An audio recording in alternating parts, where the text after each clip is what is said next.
Wala kalig. Wala kalig-ilig sa saging. Hindi mo mapapakain ng saging. Sino hindi mahilig sa saging? Ako. Si Jebo mahilig sa saging. Oo, ako rin yan na rin. Kabas mo ba? Putang ina.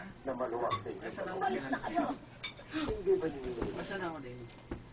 Ang pagkamatay ni Robertito ay isang paraan lamang ng Diyos na babalikin siya sa kanyang piling. Ang inyong anak. Ayoko para sa akin, sir. Ano yan? Ayoko. Saging. Manalito ko. Anak mo rin naman ako. Wala kalig. Ikaw din, Pepe.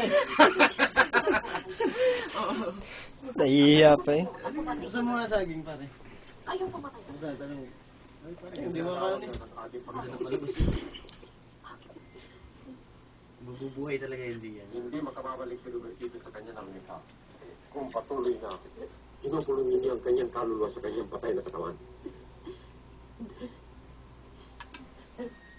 Tandaan lang din, Ama, Anak, Espiritu Santo. Amen. Mabawal mo.